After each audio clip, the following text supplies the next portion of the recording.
Hello, thank you for joining me for this tutorial. I'm going to talk about groups today. First, a little background. When you create a document in, say, Microsoft Word or some similar program, you end up saving it to a folder that's housed on your computer or possibly on a server.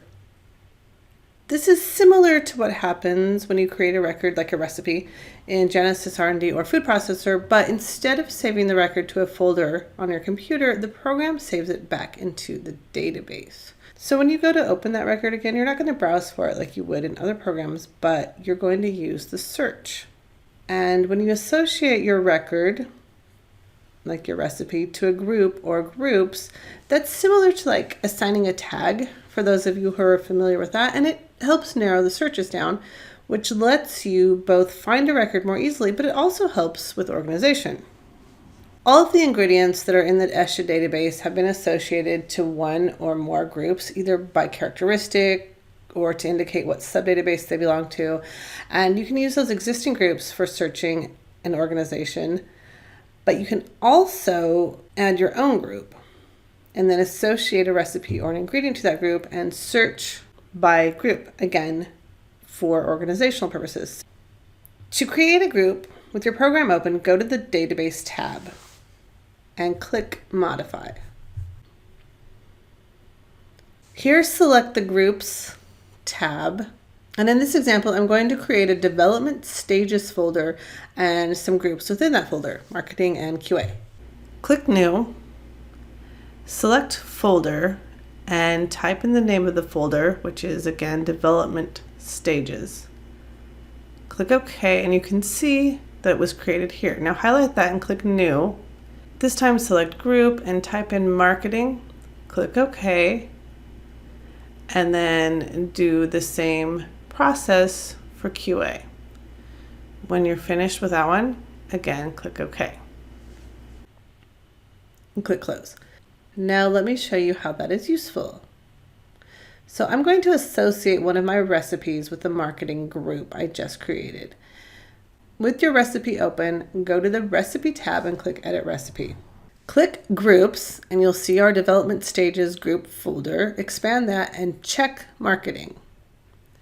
Click OK. Now I would do the same for any of my other records that I wanted to associate to the marketing stage of development. That can be, recipes, ingredients, whatever else you want to associate with that group. So I've associated the appropriate recipes with marketing, and I can set my search to return only those recipes.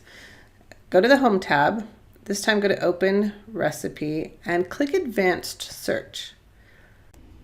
Under Search by Groups, click Select, expand the development stage folder and check marketing.